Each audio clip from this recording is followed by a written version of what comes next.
الحمدللہ رب العالمین والصلاة والسلام علی سیدنا المرسلین۔ انشاءاللہ آج ہم قرآن پاک کو درست کر کے کس طرح پڑھیں گے اور اس میں کیا کیا چیزیں آنے جائیں گی انشاءاللہ اس کو سیکھتے ہیں۔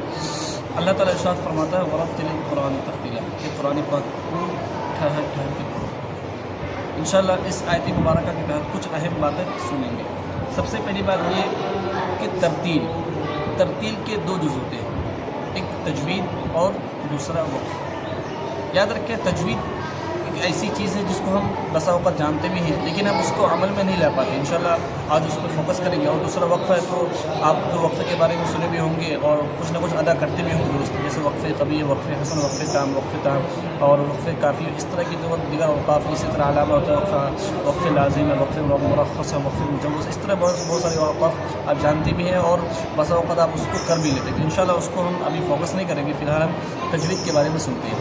اور یاد رکھیں جس طرح ترتیل کے دو جز تھے اسی طرح تجوید کے بھی دو جز ہیں، ایک مخرج اور دوسرا صفت۔ اچھا مخرج کسے کہتے ہیں؟ تو مخرج کا مطلب یہ ہوتا ہے کہ جس جگہ سے حرف ادا ہو اس کو مخرج کہتے ہیں، اور صفت کہتے ہیں کہ جس انداز سے حروف ادا کرتے ہیں اس کو صفت کہتے ہیں۔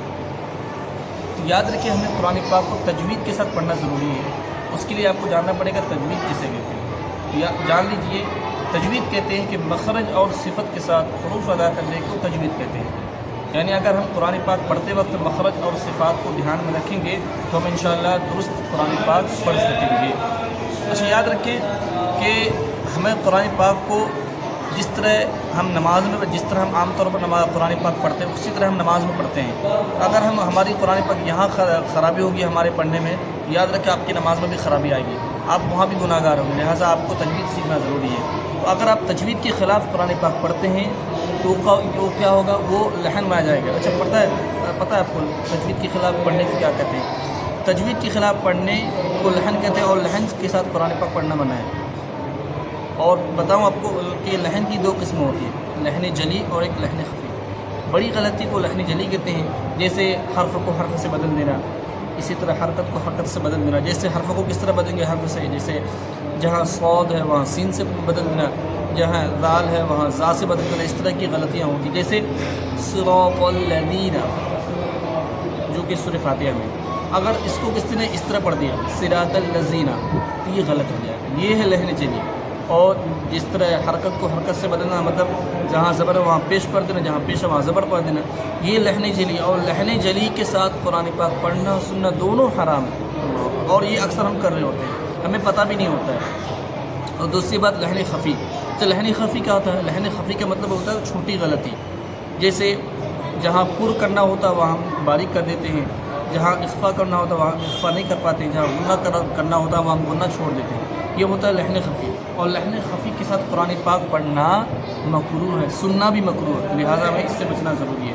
اچھا بسا اوقات ایسا ہوتا ہے کہ ہم جو ہے نا کچھ باتیں جو ہم پر مستحب ہوتی ہیں، مباح ہوتی ہیں، ہم اس کو لازم کر رہے ہوتے ہیں، اپنے اوپر سمجھ رہے ہوتے ہیں، کر بھی رہے ہوتے ہیں، اور جو ہم پر لازم ہوتی ہے، ضروری ہوتی ہے، اس کو ہم مباح سمجھ رہے ہوتے ہیں، نفل سمجھ رہے ہوتے ہیں، مستحب سمجھ رہے ہیں۔ یہ آپ کی غلط فہمی ہے۔ جیسے مثال کے طور پر لے لیجیے آپ یہاں صفت کی دو قسمیں ہوتی ہیں، آپ نے سنا نا تجوید کے دو پارٹس ہوتے ہیں، ایک مخرج اور ایک صفت۔ تو صفت کی دو قسمیں ہوتی ہیں، لازمہ، عارضہ۔ تو لازمہ کی اقسام میں اس کی 17 چیزیں آتی ہیں لازمہ میں، جیسے اس میں سے میں ایک دو گنا دیتا ہوں، جیسے صفت اطباق ہے، صفت استعلاء، صفت انفتاح ہے، صفت استفعال، اس طرح اور بہت ساری صفت یعنی 17 چیزیں ہوتی ہیں۔ اور صفت عارضہ میں جیسے پر ہونا، باریک ہونا، اخفا ہونا، ادغام ہونا، اس طرح کی دیگر چیزیں۔ تو ہمارا یہ نظریہ ہوتا ہے، ہم کر بھی رہے ہوتے ہیں کہ ہم صفت عارضہ کو کر رہے ہوتے ہیں اور اس کو لازم پکڑ لیتے ہیں، لیکن ہماری اتنی یعنی ہم اتنا غلط کر رہے ہوتے ہیں کہ ہم جو ہے درست طریقے سے ہمیں اخفا بھی ادا کرنا نہیں ہوتا ہے، ہم درست طریقے سے غنہ بھی نہیں ادا کر پاتے اور ہم اسی پہ دھیان دیتے ہیں۔ حالانکہ ہمیں اس کو بھی سیکھنا ضروری ہے، لیکن ہم جو ہماری سب سے پہلی ضروری وہ صفت لازمہ اس کو ہم چھوڑ رہے ہوتے ہیں، جہاں صفت اطباق ہے، صفت استعلاء، صفت استفعال ہے، دیگر صفتیں ہیں، اس کو ہم چھوڑ رہے تھے۔ حالانکہ اس کو چھوڑے بغیر اگر اس کو چھوڑ دیں گے اور قرآن پاک پڑھیں گے تو آپ درست نہیں پڑھ سکتے، آپ گناہ گار ہوں گے۔ تو ہمیں ان باتوں کو دھیان میں رکھنا ضروری ہے۔ اور اس کو آپ کیسے دھیان میں رکھیں گے؟ اس کا بہترین طریقہ یہ ہے کہ آپ جو سیکھتے ہیں، جو پڑھتے ہیں، آپ پراپر کسی اچھے قاری، اچھے عالم یا اچھے حفاظ سے درست کروائیں۔ یعنی بسا اوقات ایسا ہوتا ہے کہ ہمیں تمام باتیں معلوم ہوتی ہیں، ہم پڑھ رہے ہوتے ہیں، کتابیں پڑھ رہے ہوتے ہیں، لیکن ہم اس کو عمل میں نہیں لے پاتے ہیں۔